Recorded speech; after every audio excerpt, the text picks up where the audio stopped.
Sir तुमचं नाव काय आहे? मी आमदार शिवाजी पाटील चंदगड विधानसभा आणि आज मुख्यमंत्री साहेब आमच्या एक पक्षाचे नेते आहेत आणि आदरणीय मुख्यमंत्री साहेबांनी आज वेळ दिली. संक्रांतीच्या शुभेच्छा द्यायच्या होत्या आणि कारण होतं आमच्या कोल्हापूर जिल्ह्यातील चंदगड मतदारसंघातून जे पोल्ट्रीच्या गाड्या येतात त्या गाड्यासंदर्भात थोडंसं काहीतरी आपल्याला सहकार्य करावं. तर आमच्याकडे पोल्ट्रीचे प्रचंड असे उद्योगधंदे आहेत आणि 25-30 वर्षापासून कायमस्वरूपी आपल्या गोव्यातल्या जनतेशी एक त्यांचं नातं जुळलेलं आहे आणि आज महाराष्ट्रामध्ये भाजपचं सरकार आहे, आज गोव्यात भाजपचं सरकार आहे आणि त्यामुळे आमची ही मदत जनतेला याचा लाभ व्हावा या दृष्टिकोनातून मुख्यमंत्री साहेबांनी अतिशय मनोपूर्वक त्यांचं अभिनंदन करेन की त्यांनी सांगितलं की समोरासमोर आमच्या गोवा पोल्ट्री असोसिएशनचे जे मालक संघटना असेल आणि तुमची घेऊन एकत्र आपण बैठक घेऊन आपण मार्ग मोकळी करूया असे सांगितले.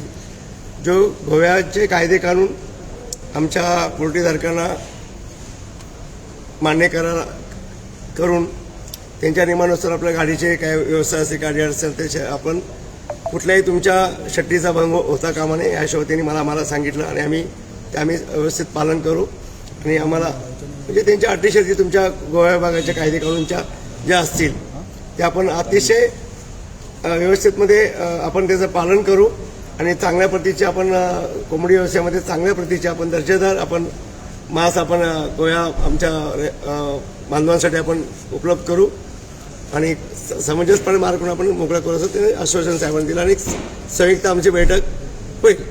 पण हे का असा हा इश्यू झाला तुम्हाला? काही शॉर्टेज पण झालेली नाही काय शॉर्टेज झालं की काय कोंबड्या त्यांचं साहेबांचं म्हणणं होतं की कोंबडी इथं आल्यानंतर तो जो कचरा असतो ते कचऱ्याचा विल्हेवाट आम्ही कसं लावायचा त्यासाठी आपल्याला त्याची पण काळजी घ्यायला लागेल. त्यांनी ते सक्तीने आणि एकदम सख्तपणे सांगितले आदेश दिलेत की याच्यामध्ये एकदम कठोर पालन करायला लागेल कारण त्या कचऱ्याचा हा विषय खूप गांभीर्याने आपला मुख्यमंत्री साहेबांनी घेतलेला आहे. दुसरा विषय होता आमचा एक 3 घाटाचे विषय होते जेणेकरून गोवा आणि महाराष्ट्र एक व्यवसाय आमच्या चंदगडमध्ये पूर्णपणे हे आहेत, जागा मोठी आहेत, धरणं आहेत, तलाव आहेत आणि जेणेकरून आज 2 आपले तिलारी घाट आहे, आंबोली घाट आहे आणि त्याचबरोबर आमचे 3 रस्ते मोकळे करायचे आहेत. तर परवा 21 तारखेला नितीन गडकरी साहेबांची एक बैठक आहे.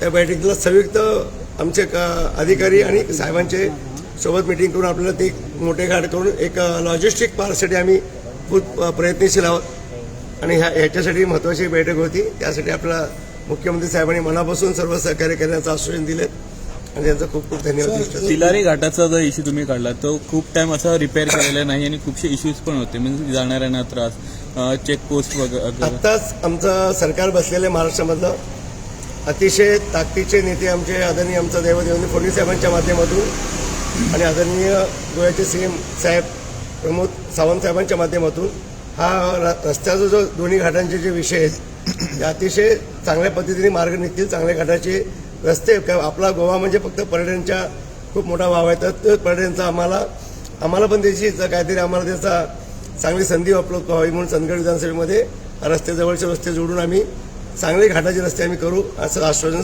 दोन्ही मुख्यमंत्री साहेबांनी दिलेलं आहे. एक बैठक होती. विषय आमचे काय तसे काही मोठे विषय नाही आहेत, लहान लहान विषय होते. महाराष्ट्र राज्याचे कायदे कानून वेगळे आहेत, गोवा राज्याचे कायदे कानून वेगळे आहेत. दोन्ही वर्षानुवर्ष आपण एकत्र धंदा पाणी करतो आणि आमच्या भागातल्या लोकांचा पोटपर्यंत प्रश्न आहे आणि साहेबांनी सहकार्य करायची तुम्ही केली की आपलं अटी शर्ती इथं असेल ते आपल्याला मान्य करून आपल्याला पुढे जायला लागेल. आणि सर एक विशेष होता की तुमचा चिकन ट्रेडर जो होता त्यांचं एक विशेष आहे की इथे एक असोसिएशन त्याला त्रास येतो असं असोसिएशन टर्म्स डिक्टेट करू शकतो काय? छोटेसे किरकोळ गैरसमज होते, असं काही विषय नाही आहेत. आपण दोघं पण एक भावासारखी आपले नाते आहेत आणि आपण ते पुढे दोन एक छोट्याशा गैरसमजून पुढे जायचे थोडे काही मोठे विषय नाही. काल कंप्लेंट काहीतरी रजिस्टर्ड करता आली ना? चालेल ठीक आहे, पण त्या संदर्भातच आपण वेळ घेतली होती, वेळ मागितली होती, वेळ दिली आणि त्यांचे जे गैरसमज होते आपण दूर केले. बाकी एकदा समोरासमोर बसून छोटेसे विषय ते पण दूर होते.